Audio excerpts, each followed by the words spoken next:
De a poquito va a ir subiendo la imagen, que me va a dar a mi pauta de que ya estamos efectivamente en vivo.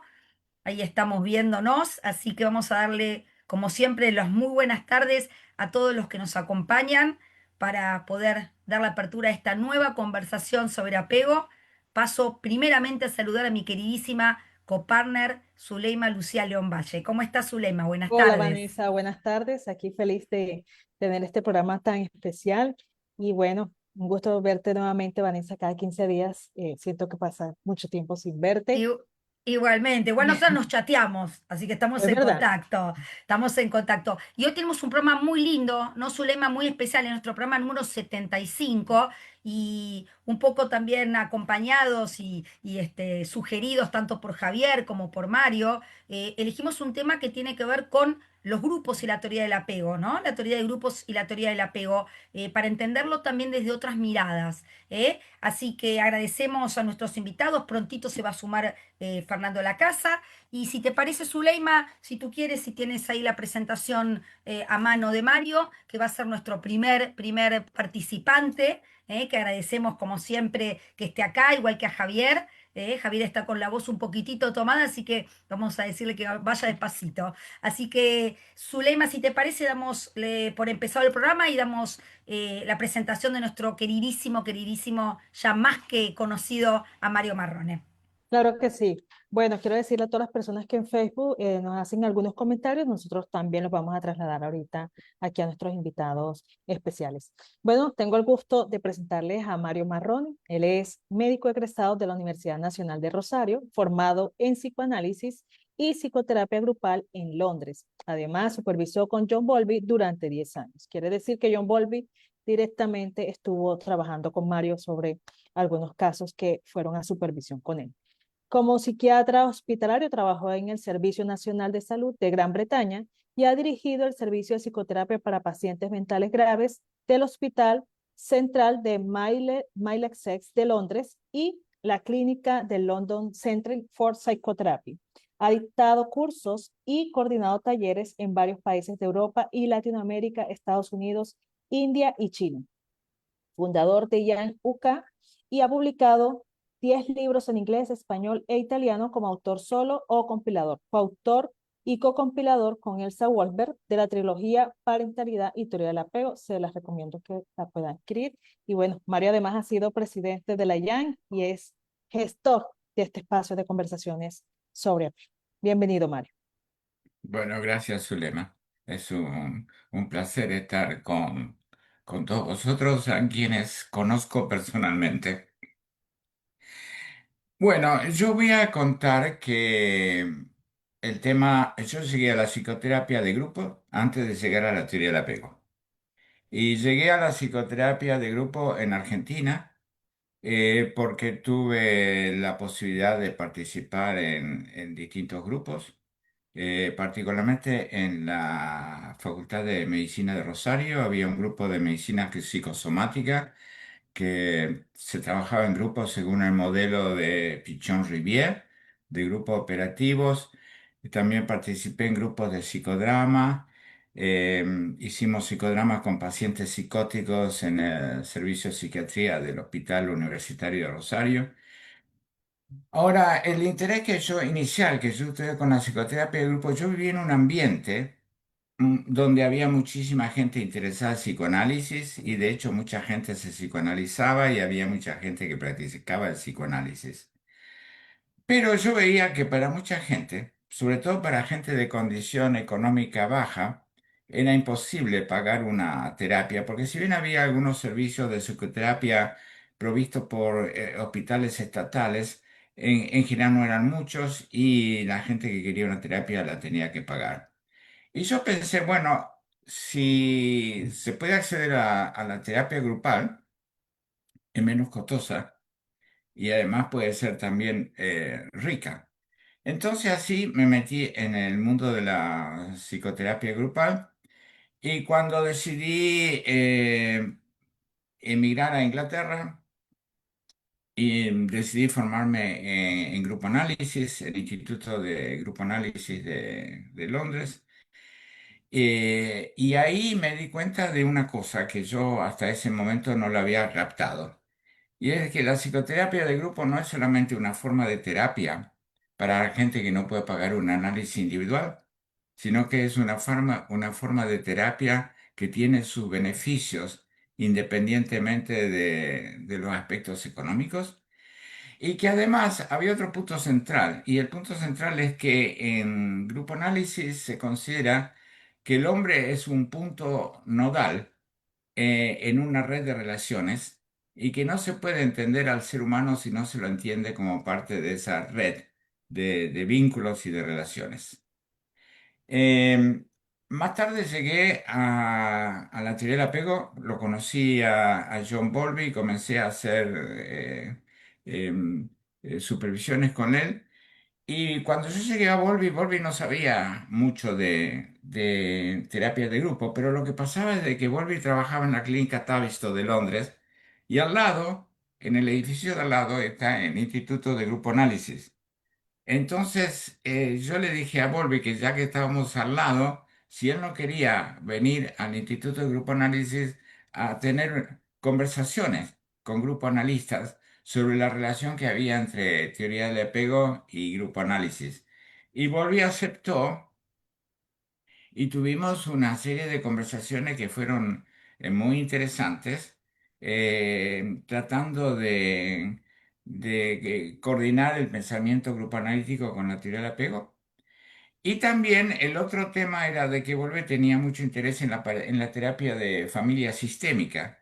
Y entonces él de vez en cuando incorporaba a ese marco referencial conceptos que venían de la terapia sistémica.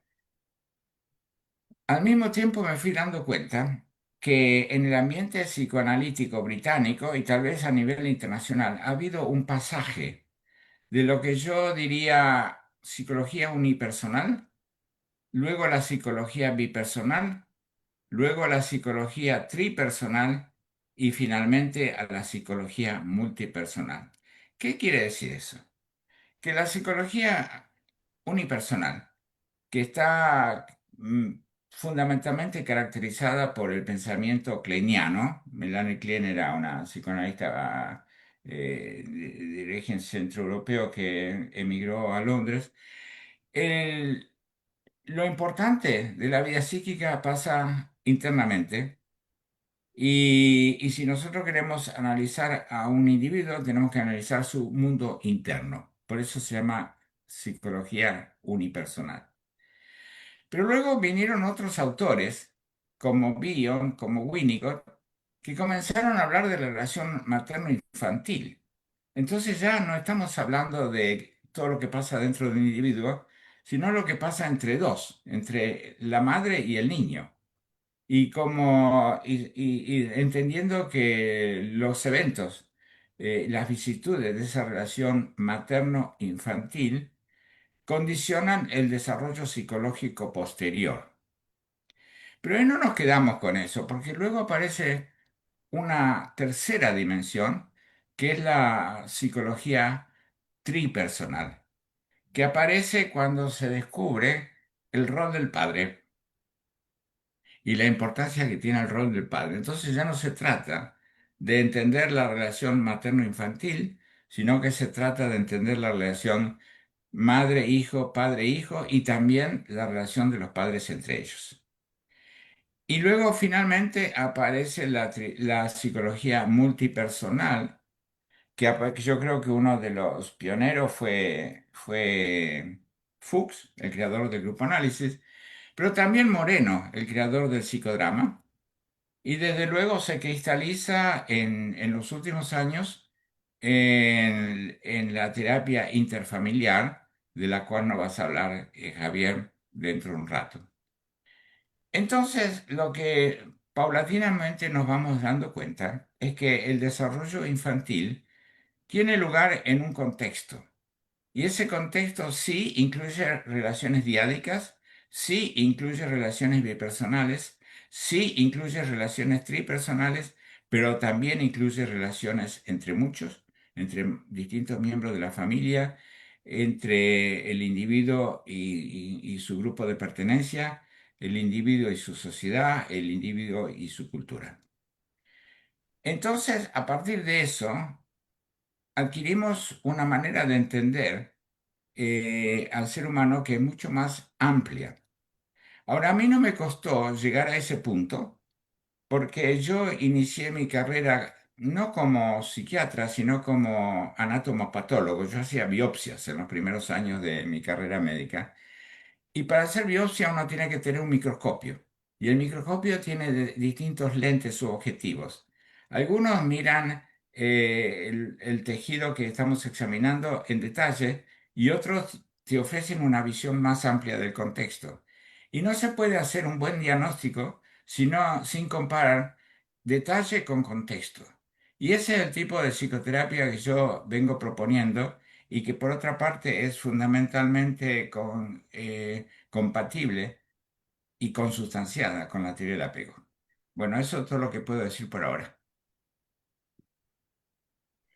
Bueno, Mario, como siempre, impresionante tus presentaciones y todos nos escuchamos, quedamos escuchándote, porque es muy interesante este trazado que pudiste hacer para entender cómo de la psicología unipersonal, en donde nos quedamos un poco en el mundo interno, la persona, podemos pensarnos en un vínculo diádico con una madre, con una persona que cumple ese rol de madre, con la figura del padre, con lo que tiene que ver con lo multipersonal. Y esto que decís me parece muy, muy interesante, estudiar a la persona en un contexto, ¿no? Digamos, independientemente de que el mundo interno es importantísimo, Sí. lo tenemos que sopesar, como decías vos, con este lente del microscopio, con qué pasa en ese mundo, alrededor del mundo que se va formando unipersonal, ¿no? Así que muy interesante, vamos a dejarlo abierto para el debate, ¿eh? Y vamos a pasar ahora a nuestro segundo participante de esta conversación, a quien también agradecemos mucho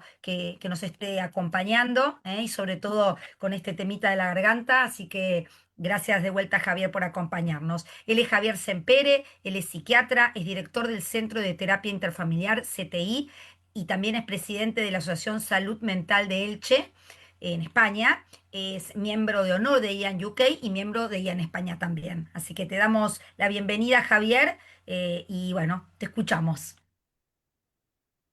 Muchas gracias, Vanessa. Disculpa por mi voz. Y bueno, yo creo que estamos hablando de una carencia, porque me llama la atención el cómo el sistema de atención en salud mental y también en los servicios sociales en general es tan individualista y fragmentado y tan poco familiar o grupal.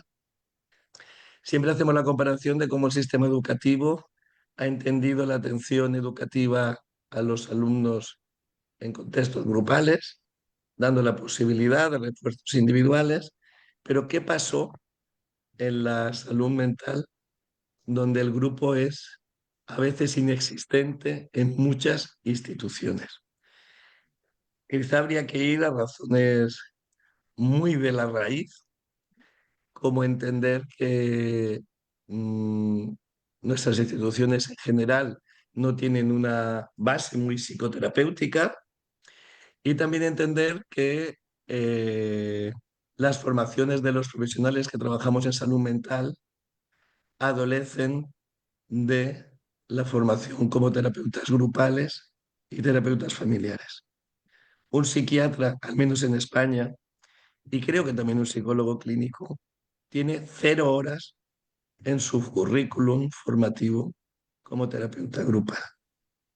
Pero también 0 horas como terapeuta familiar, ¿no? Recogiendo la idea de Mario de el contexto multipersonal que también empezaría por la atención a la familia y que tampoco ha sido priorizada en nuestras instituciones.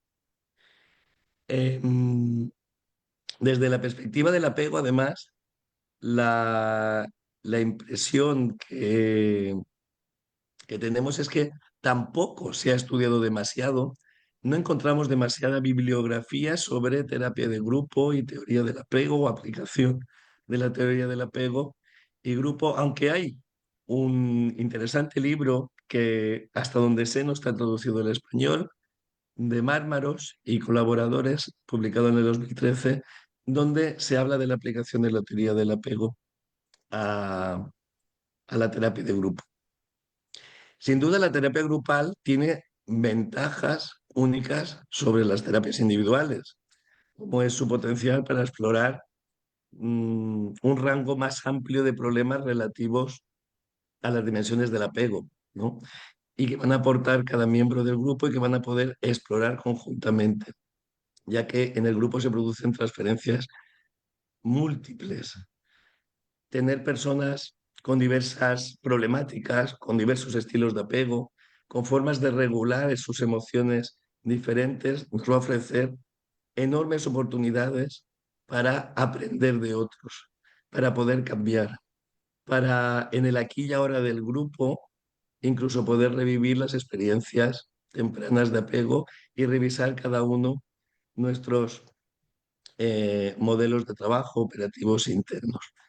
Por eso, el perdernos la oportunidad de ofrecer a nuestros pacientes o clientes una terapia grupal, a mí me parece que es no ofrecerles un mundo de posibilidades.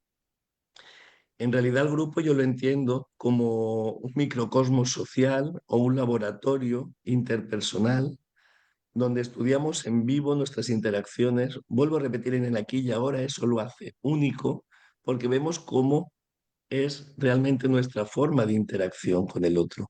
No lo que nos cuenta alguien en una consulta, sino que lo vivimos en cómo interactuamos en directo y podemos analizar esa comunicación interpersonal. Y además las investigaciones, algunas de ellas lideradas por Fonagy, al que imagino conocéis, relacionan esos procesos terapéuticos en el aquí y ahora del grupo con la activación simultánea de los sistemas de apego de los participantes y el desarrollo de capacidad reflexiva, mentalización mucho más intensa que lo que podemos conseguir en una terapia individual, ¿no? El poder pensar sobre cómo piensa el otro, sobre cómo el otro se expresa, etc. Por eso que nuestro trabajo y nuestra lucha está en difundir más la terapia de grupo como una forma que podríamos incluso plantear, investigaciones también nos lo dicen, que es como mínimo igual de eficaz que la terapia individual, pero obviamente mucho más eficiente.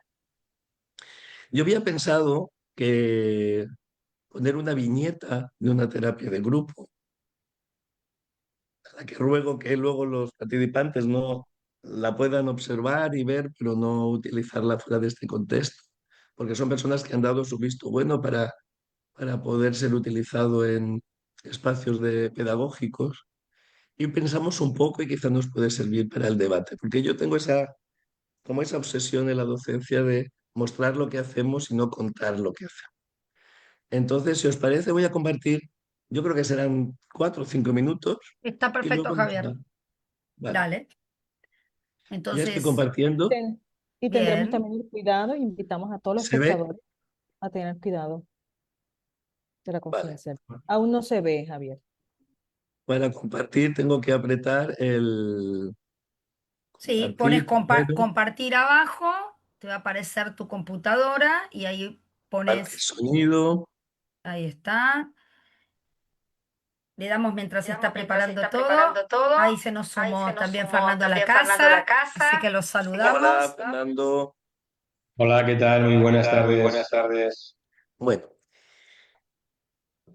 bienvenido, Fernando. Vamos a compartir unos minutos de una secuencia de cómo, después de una presentación, cómo empieza un grupo. Y vamos a ver cuántos aspectos aparecen sobre el modo de relación, de vinculación de las personas en el grupo.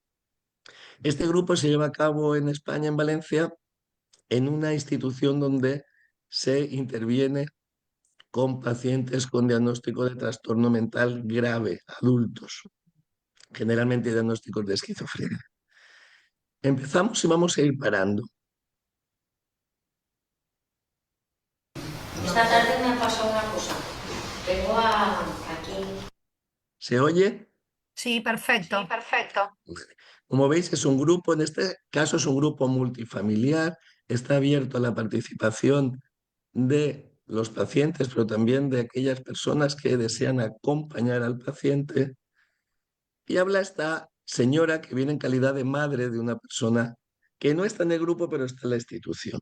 Y fijaos cómo empieza hablando de esta tarde me ha pasado una cosa y la quiero compartir. Pasa una cosa. Vengo aquí y me dice mi hijo, que lo llevo aquí adentro y tengo un malestar, no sé cómo, y me dice, mamá, ¿sabes que como le doy para la semana, pues para tomarse algo, comprar el agua y todo? Me dice, ¿sabes que en Mercadona voy y hay una cajera que me ha dicho, deja ahí el dinero? A la próxima vez que con esos dedos vengas, no te voy a atender. Porque como fuma mucho, aunque tiene los dedos de la cocina. Nos explica que va a un supermercado que se llama Mercadona y la cajera, al ver las manos amarillas de la nicotina, no quiere cogerle el dinero y le riñe. A la próxima no te atiendo, deja ahí el dinero. Dice que el otro día se puso guantes. Bueno, qué mal me sentaba de ver cómo puede hacer eso como personas. Sí.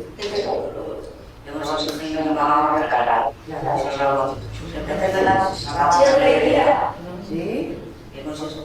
Creo que fue para acá. Lo mejor porque lo hago tú también. Eso tú sabes que es verdad. Sí, porque he ido y he hablado yo con ella. Y le he dicho, no vuelvas a mi hijo porque te doy mi palabra que haré lo que sea y pondré una reclamación. Que yo soy de la y yo, pues eso es lo que me pasa. Si no lo digo, pela, no lo impresionante. Puede. No sé, pues a mí eso me parece mal, a mí eso me lo hace un cajero y pues, le vuelvo a tomar por culo. Pero a ti te la han hecho Sí, ahí en Mercadona. sí. La próxima vez dejar el dinero aquí. Sí, dejarlo ahí. ¿Que tienen miedo a tocaros o qué? No sé, me dijo, la próxima vez dejarás el dinero aquí en el de eso. Las primeras interacciones que se dan en un grupo. Pero fijaos cómo ya está hablando no solo de un hecho que ha ocurrido en un supermercado, donde una cajera ha rechazado a una persona por tener la mano amarilla, sino de cómo esta madre que viene con su hermana, tía del joven, se siente que es un gran drama, que me han hecho esto a mí hoy, que he ido a hablar con la cajera. Fijaos cuánto habla de la interacción, del vínculo de apego que tiene con el hijo. Todos en el grupo aplauden a esta madre. Es una madre heroína, una madre coraje que va a hablar por su hijo porque hay una persona que ha agredido a su hijo. Y yo diría que un poco más y le van a dar como una medalla. El profesional conductor de la terapia, porque esto es un espacio de educación y pedagogía, obviamente ni interpreta ni da consejo, pero sí explora y abre, cuestiona para que se abran nuevas posibilidades de entender el vínculo. Y entonces, como nadie aparece diciendo nada más que como que más, está muy recortado, qué más es la cajera, qué estigmatización que hace la sociedad de nuestros hijos, aparezco yo, estoy callado hasta que veas si alguien lo hace y como no lo hace nadie, yo respondo que me he quedado atrapado, sorprendido. También atrapado con Alfonso, porque dice, qué bien que la madre va a defender a su hijo, pero cuando se defiende a su hijo, 5, Hace 30. entonces son cosas que a mí, digo, si yo defiendo a mi hijo, ¿cuándo se va a defender él? No lo entiendo. Si ahora fríamente lo entiendo, podría habérselo dicho. Pero digo, madre mía, me lo va Fijaos el lenguaje, me lo va yo que sé, me lo va a hacer. repite, me lo va. Que se cierre más. El miedo de protección, a lo mejor, yo no sé, pero ¿y si no lo dice y no va? ¿Y si a lo mejor lo dice de mala manera? ¿Y si le lía una? ¿Y si lo dice bien? ¿Y si lo dice bien? Y ella sonríe porque sabe que la hemos cogido o hemos detectado que hay un trauma relacional, hablando claro. Hay una relación de maltrato por usurpación, intromisión, hablar por y estigmatización de ella, no de la cajera, porque cree que puede hablar por su hijo, entrar en sus relaciones y hoy es la cajera y mañana es el amigo pasado mañana es una pareja y ella cree que puede hablar y usurpar, introducirse, apropiarse de lo que no es de ella. Y ella sonríe porque sabe que está manejando a su hijo, ¿no? Y ahí parece lo que parece en todo grupo, un efecto dominó, donde otras personas van a decirnos cómo es su modelo de relación de apego con sus hijos. Y este señor nos dirá que a él no le molesta nada de lo que hace su hijo. Si está en un restaurante y el hijo se levanta porque le molesta al camarero, ellos se van del restaurante. Y en un teatro igual, se van del teatro. Pero no pasa nada. Que yo me pregunto, ¿y eso no es volverlo loco a alguien? Decir que no pasa nada cuando lo que tú quieras lo consentimos. Ahí va. Nunca le decimos que nos ha estropeado la obra o la actividad. Eso no lo decimos nunca. ¿Por qué? Una porque no es verdad y otra porque no me... Pero ¿cómo que no ves? A mí me importa un pepino perder aquella obra. Yo lo he dicho de Lo he dicho para decir que no era una cosa donde había 12, 14 personas. Alejandro, pero espera. Si nosotros no nos ponemos en la realidad, ¿cómo podemos poner en la realidad al otro? A mí me molesta que alguien sea mi amigo, sea mi hijo, sea mi vecino. No sé si me pasa solo a mí. No me violente, ¿no? A mí me pasa. No sé, ¿os pasa a otros o solo me pasa a mí? ¿Os hubierais molestado tú mismo? A mí me hubiera molestado. Claro. Es que mi hijo, de hecho, nos ha pasado con Fran. Ellos no vinieron la semana pasada. Y dentro del dominó aparecerán expertos en primera persona que van a ser los verdaderos terapeutas.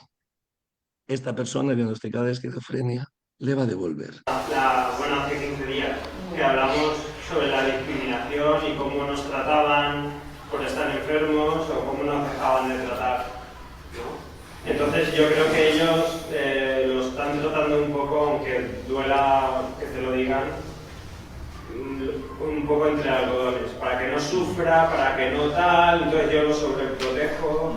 Y a las personas enfermas muchas veces nos tienen que parar el carro y decir, ya basta, te estás portando mal, sal de aquí, vete. O hay que decir las cosas claras, porque cuando uno intenta maquillar y maquillar, al final queda algo que no es natural. Entonces hay que tratarlo como a uno más, o sea, que le duele y que se pone a hilar, que se pone nervioso, habrá que tratar ese tema, de cómo él gestiona sus emociones. Pero es importante que se le digan las cosas de manera clara y lo más directa posible. No hiriendo su sensibilidad, ¿no? Teniendo en cuenta su punto de vista, pero su punto de vista no es más importante que el de toda la sociedad. Pero usted es su padre y no es su terapeuta. Que usted no es su terapeuta. No, pero él es el terapeuta, porque el terapeuta lo que... Pero no puede, es que usted no puede hacerle terapia a su hijo, no puede. No falta. Por más que quiera, no puede. Es como un niño. Bueno, hasta ahí quería compartir unas secuencias de cómo se manifiesta el mundo relacional de las familias y cómo se puede generar un diálogo reflexivo cuando las familias se reúnen y el terapeuta lo único que hace es gestionar y que se haga visible lo que quizás si no estuviéramos no sería visible. Y son formas de relación, de interacción, que son sutilmente muy tóxicas, muy nocivas, porque impiden crecer, impiden diferenciarse, impiden ser uno mismo, aunque estén adornadas de buenismo, voluntarismo y buena acción. Esto es lo que nos dedicamos continuamente, trabajamos, yo digo siempre en los grupos, en microcirugía, ¿no? Con el diálogo que se establece.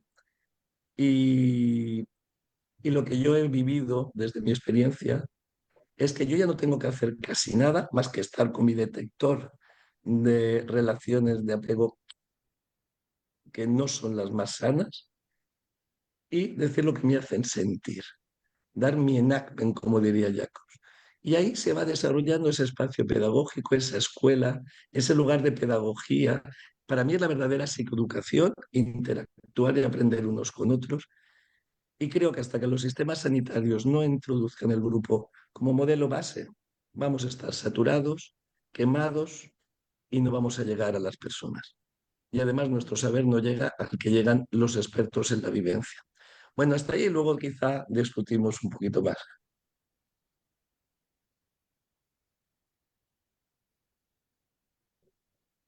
Ahí, Dejo Zuleima. paso a Fernando. Ahí va a presentar a Fernando. Excelente el video, ¿eh? Zuleima. Gracias. Sí. Mucho aprendizaje. Estoy por acá al pendiente de que los estudiantes lo puedan valorar también más adelante.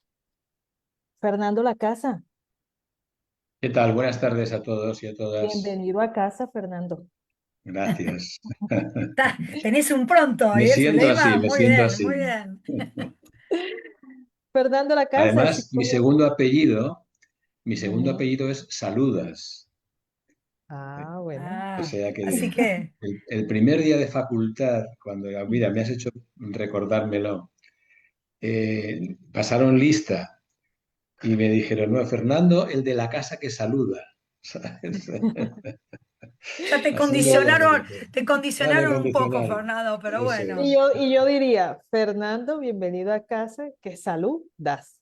Ahí Muchas está. gracias. Y que saludamos desde esta linda presentación, Bueno, Zuleima. A muy ver. bien.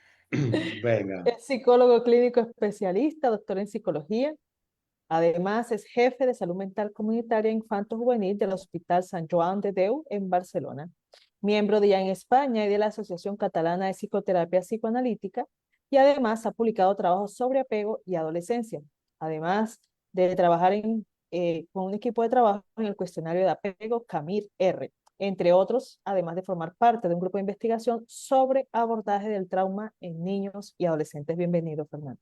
muchas gracias. Solamente puntualizar que fui jefe hasta el año pasado, digamos. Ahora ya estoy jubilado y tengo una jubilación activa, pero ya dejé la jefatura. Bueno, muchas gracias. Muy interesantes mis dos amigos. Mario, por supuesto, que nos ha hecho un panorama, digamos, de la psicología relacional, individual, relacional y triádica, ¿no? Y Xavier, como siempre, ¿no? Qué bonito ese vídeo, ¿eh? Qué bonito cómo se ve la relación y los estilos que tienen, que se despliegan en el grupo de multifamiliar. Bueno, yo voy a empezar un poco por lo mismo que Xavier, ¿no? Es decir, que las instituciones, yo he trabajado durante 30 y tantos años en una institución de salud mental infanto-juvenil y constato que no se forma, que no hay grupos, que no había grupos. Nosotros trabajamos durante años dando formación de grupos. Yo en este momento soy vicepresidente de la sección de grupos de la AEN. O sea que hemos hecho grupos durante muchos años, pero es verdad que no hay formación de grupos. La formación está fuera de los programas de las facultades, fuera de los programas de especialidad, que es más sangrante, ¿no? Por lo tanto, las formaciones de grupos son inexistentes y la gente sigue teniendo mucho interés pues en la AEN, por ejemplo, la sección de grupos ha crecido muchísimo, ¿no? No hay formación, pero hay percepción en los profesionales de que hace falta esa formación. Y en el apego, pues efectivamente, tampoco las contribuciones de la teoría del apego a la teoría de grupos o viceversa son escasas. Ya lo ha dicho Xavier, ¿no? Y nombraba el libro de Marc Matos del año 2013, que yo también es el único manual que conozco. Artículos quizá haya más, pero bueno, ¿y por qué ha pasado esto, no? Quizá porque los propios mentores de la teoría del apego han presentado la teoría como una revisión de la teoría psicoanalítica y no como un nuevo marco. Quizá aquí tenemos que pensar que bueno, que desde la teoría del apego hay que llegar también y establecer, pues como ha hecho Mario y Xavier, pues puentes, digamos, y una comprensión, darle un sentido a lo que es los grupos vistos desde el punto de vista del apego, ¿no?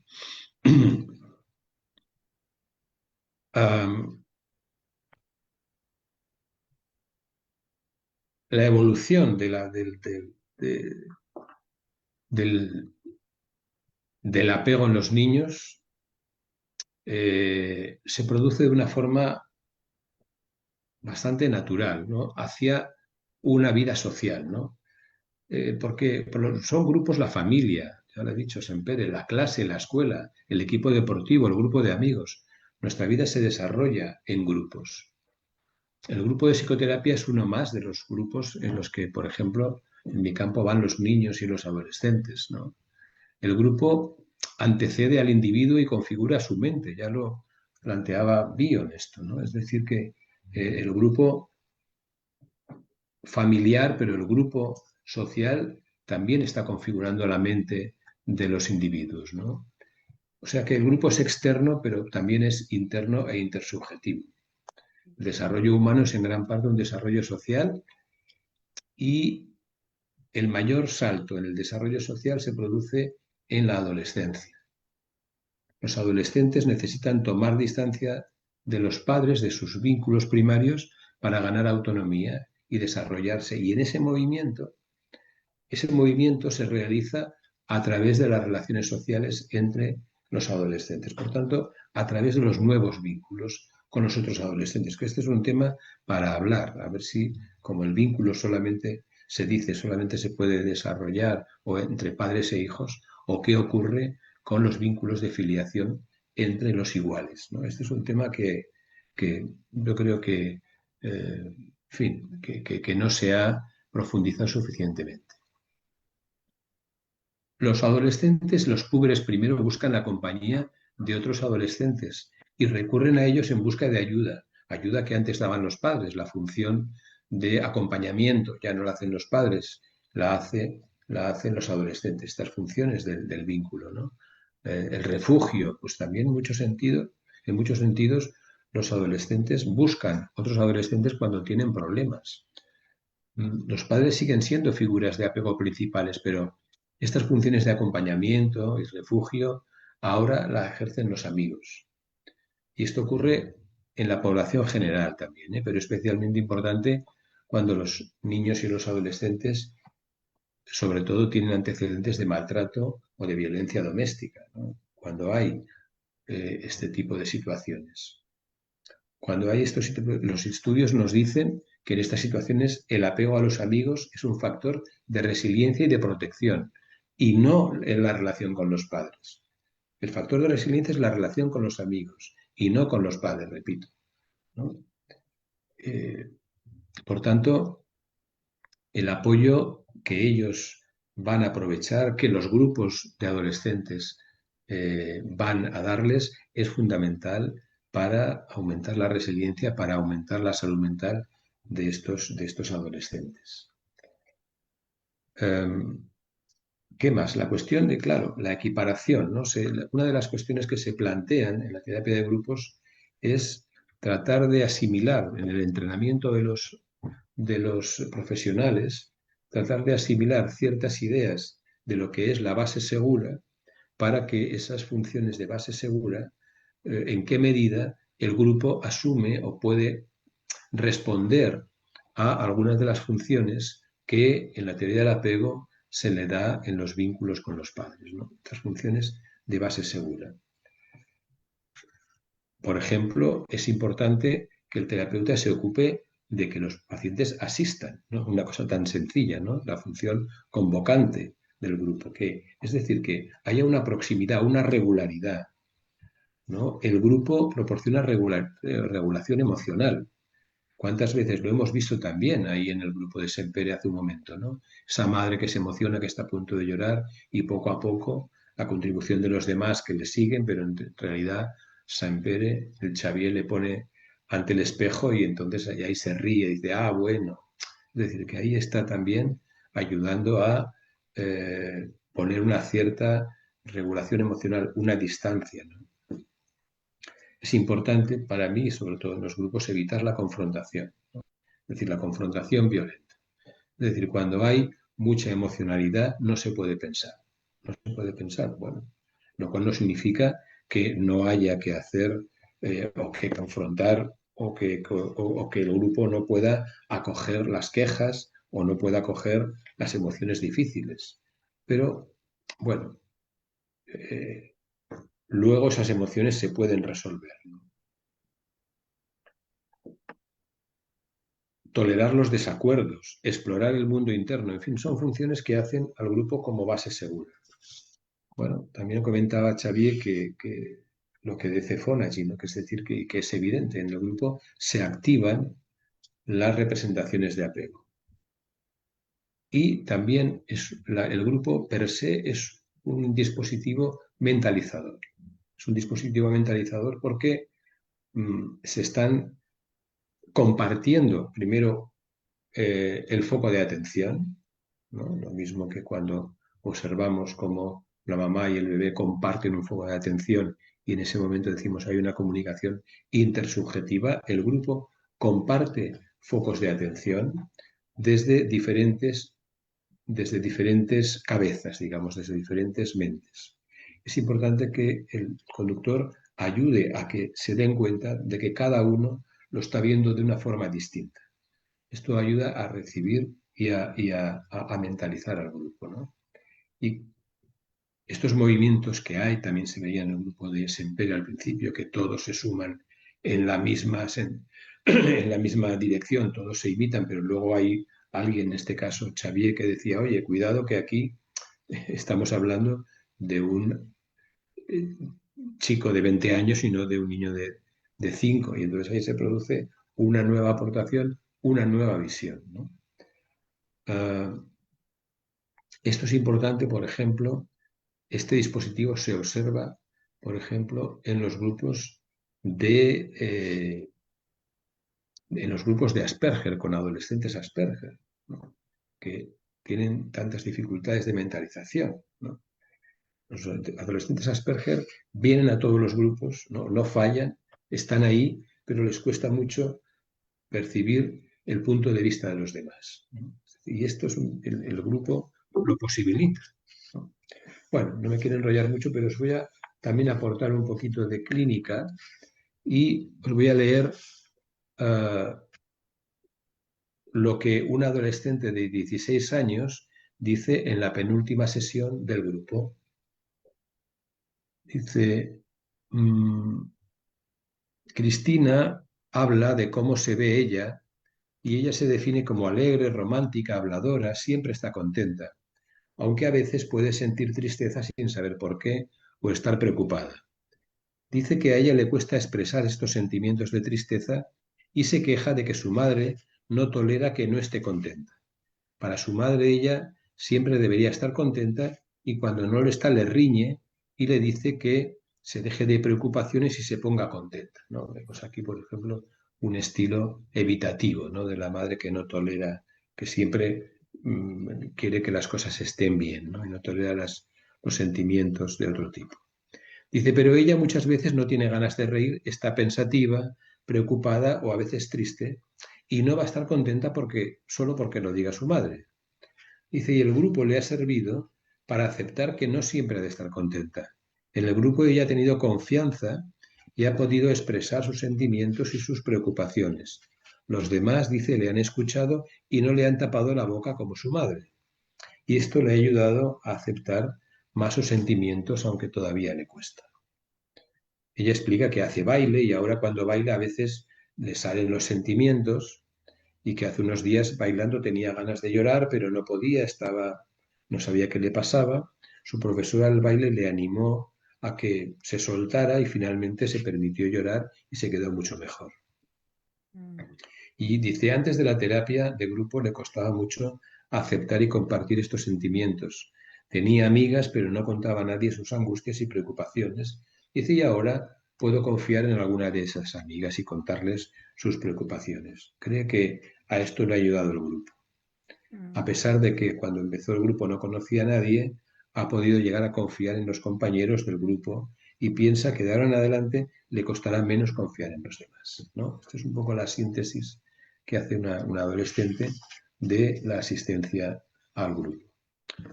Por tanto, yo creo que pues la teoría del apego debe de poder, digamos que, ensanchar sus axiomas para ir un poco más allá de la diada y para poder, y ya lo está haciendo de alguna manera, pero para, sobre todo en el trabajo con adolescentes, para poder incluir, ¿no?, las relaciones con el resto del grupo de edad como, si no iguales, en la línea de relaciones de apego, ¿no? Todavía Sí. quizá no tienen todas las características, pero muchas de ellas sí. Ahora ya sabemos que el apego no es todo o nada, sino que la relación de apego también tiene una graduación, ¿no? También hemos de verlo desde un punto de vista menos,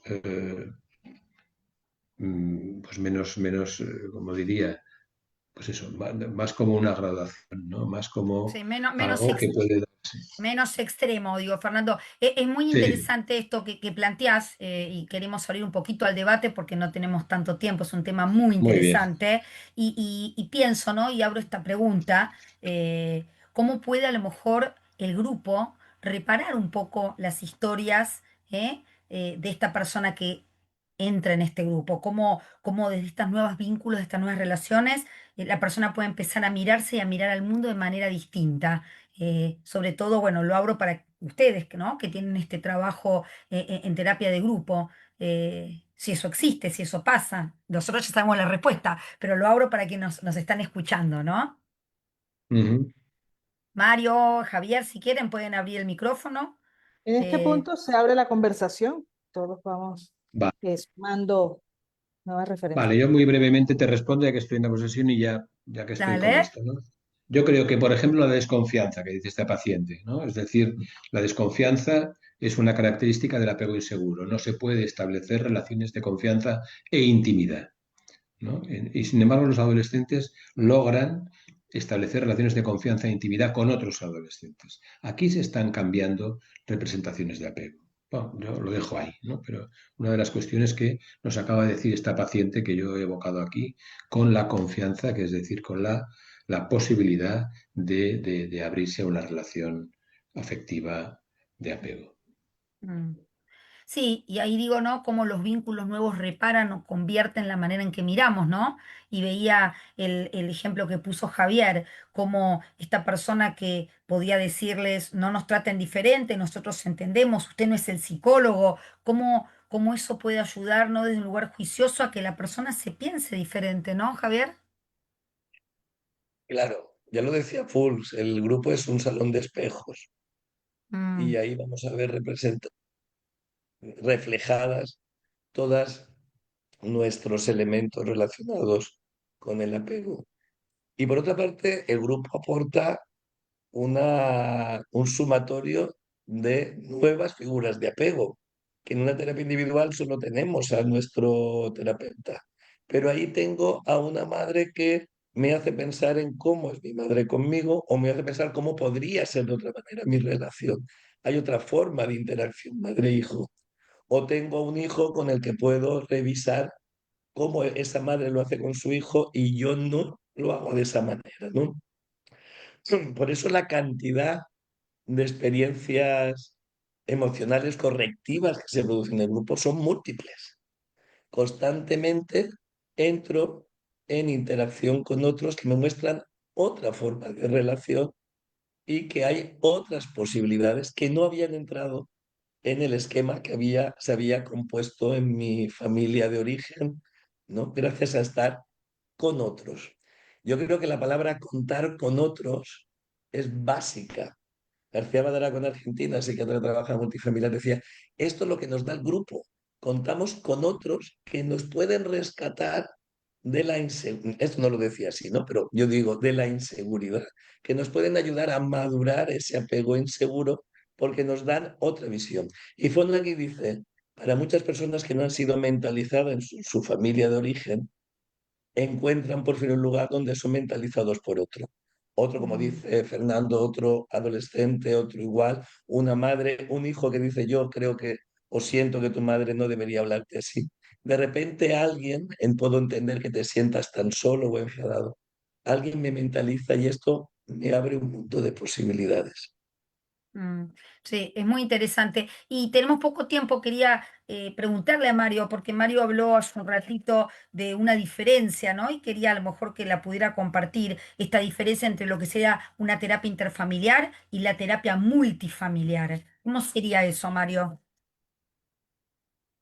Bueno, la terapia multifamiliar es el término que se utilizó originalmente, ¿no? Mm, También se hablaba de psicoanálisis multifamiliar. Pero lo interesante de la línea de abordaje de Javier Sempere y de Claudio Fuenzalida es llamarle interfamiliar. ¿Por qué interfamiliar? Porque son familias que se ayudan las unas a las otras. Y yo creo que uno de los aspectos fundamentales que tiene la terapia de grupo, incluyendo la terapia multipersonal, es la promoción del diálogo reflexivo. Si se habla mucho de mentalización, que es una palabra que a mí no me gusta mucho, pero no voy a explicar ahora por qué, yo prefiero hablar de función reflexiva. Se habla mucho de función reflexiva, que es también un término que necesita ser definido, no tenemos tiempo para hacerlo hoy aquí, pero no se habla poco de dónde viene la función reflexiva, cómo desarrollamos nosotros la función reflexiva. Y yo vengo diciendo desde ese año que la función reflexiva se desarrolla en el contexto del diálogo reflexivo y que hay muchas familias en las cuales no es posible dialogar. El niño crece en familias donde las cuales no se dialoga. Y muchos de ellos luego, cuando necesitan terapia, van a un terapeuta individual que tampoco promueve el diálogo. El terapeuta le dice al paciente a través de las llamadas interpretaciones, entre comillas, qué le pasa a su inconsciente, pero no lo invita al paciente a pensar juntos. Y yo creo que una de las cosas interesantes es que cuando estamos en un grupo, sea este un grupo pequeño eh, o sea un grupo interfamiliar, una cosa que estamos haciendo es promover el diálogo reflexivo. mm. Eso es interesante, ¿no? Porque también lo abro, el poder pensar al otro, ¿no? No tenemos tiempo, como dijo Mario, pero bueno, a lo mejor algún atisbo de explicar qué quiere decir esto de función reflexiva, y por qué sería importante. Le paso el micrófono a alguno de los invitados para quienes nos están acompañando y sin explayarnos pueden entender en términos más populares. ¿De qué hablamos cuando hablamos de pensar al otro, de entender que el otro tiene una mente diferente a la mía? Y por qué eso es tan importante a términos de empatía, de vínculos, ¿no? Te tocó a vos, Javier. Bueno, a mí me gustaba mucho la palabra que decía, como lo nombraba Murray Bowen, era un psiquiatra, un psicoanalista que introdujo muchos términos muy interesantes para la terapia familiar sistémica. Y uno de esos términos fue la triangulación, pero otro fue la diferenciación. Yo creo que muchas personas, sobre todo con trastornos muy graves, no han podido diferenciarse, Bowen decía, de la masa familiar. Yo diría de la interdependencia con algún miembro de su familia y convertirse en alguien propio. Y romper o disolver esa interdependencia para mí es tremendamente difícil en un espacio individual. Rescatar a alguien, yo solo como terapeuta lo veo muy difícil, porque hay que ayudar a la madre a que pueda hacer el duelo de separar o al padre a poner una separación con el hijo y al revés. Pero en un espacio grupal se puede. Otros pueden ayudar a ver desde el ejemplo, desde la analogía. Es decir, esta madre deja que su hijo salga al parque y que juegue solo con otros niños. ¿Por qué usted no lo hace? Uy, no le puede pasar algo, él juega conmigo en casa. Empieza a darse cuenta de que es ella la que está fuera del ámbito social, tratando al niño, al hijo, de una manera que no es adecuada. Como nos pasaba en ese ejemplo con un niño que parecía que tenía 5 años y tenía 30. ¿no? Pero seguía siendo un niño que la madre seguía utilizando como una prolongación de ella. Yo creo que no podría mostrárselo si no estuvieran otras personas que me ayudaran a que pudieran verlo y además desde el aquí y ahora in situ de la vivencia del otro. Mm. Por Si me eso, permite para mí solamente, trabajar en grupo me produce mucha calma porque tengo mucha menos responsabilidad y el grupo lo hace solo. Sí. Sí, sí, Fernando. muy brevemente. No, estaba pensando, otra acepción de la función reflexiva, Fonagy se inspiró también en la Escuela Psicoanalítica de París, que tenían un enfoque freudiano, y lo que venía a plantear es que la función reflexiva es como una función del preconsciente, es decir, pone en palabras cosas que no están en palabras, que se sienten, ¿no? Que sería esa función. Por lo tanto, el grupo pone palabras, gestos, actuaciones que se intuyen unos de otros, ¿no? Y a mí me gusta mucho esta cuestión de poner en palabras las cosas, ¿no? Y como han dicho mis amigos, pues las cosas ocurren y la persona no se da cuenta y hace falta otras resonancias que pongan en palabras pues actuaciones, actitudes que no son conscientes para el sujeto. Porque el sujeto, la persona, no lo oculta, se muestra tal cual, pero no es consciente de lo que eso significa.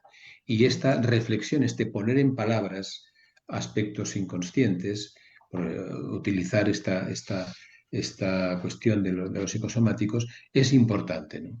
Bueno, Sí. solamente quería poner eso. Recuerdo. Sí, y estamos muy sobre la hora, y en honor al respeto de nuestro horario vamos a ir cerrando. Quedan muchas preguntas, ¿no? En ciertos tipos de vinculación más evitativos, ¿no? Quizá cómo esa persona puede no incluirse, no incluyéndose a lo mejor al principio, sentirse como con cierta seguridad en función de ver cómo se maneja el grupo. Quedan muchas dudas, ¿no, Zuleima? Pero estamos muy, Sí. muy sobre la hora. Entonces me parecía que podíamos hacer para terminar, como hacemos siempre, Zuleima, dejar que cada invitado pueda cerrar con alguna mínima palabra que les parezca importante respecto a este tema que tratamos hoy sobre vínculos y teoría del apego. El que quiera empezar, una palabra o mínima reflexión antes de cerrar.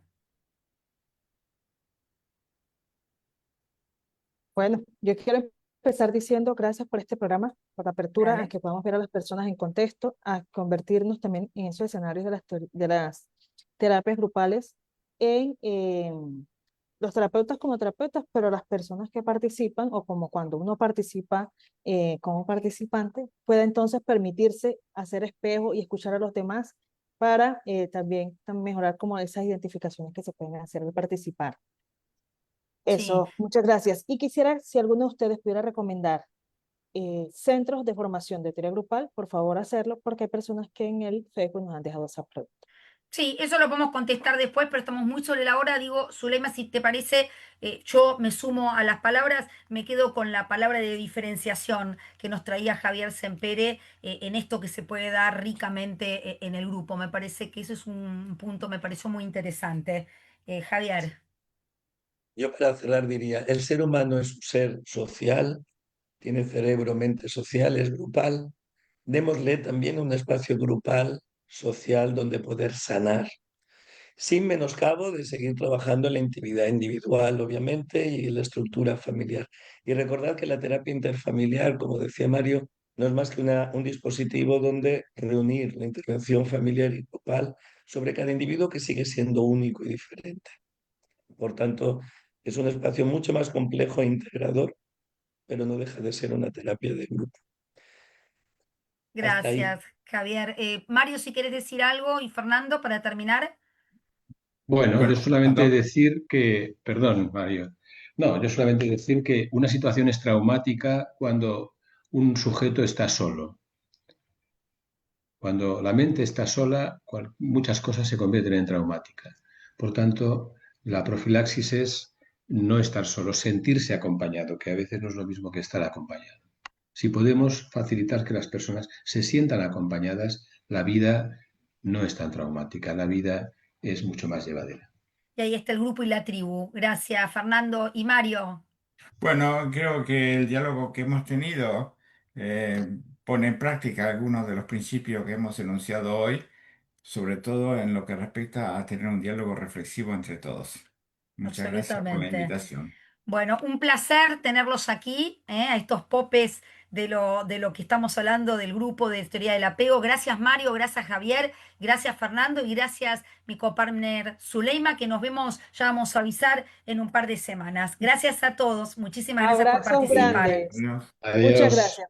Muy agradecido. Gracias, hasta luego. Hasta luego.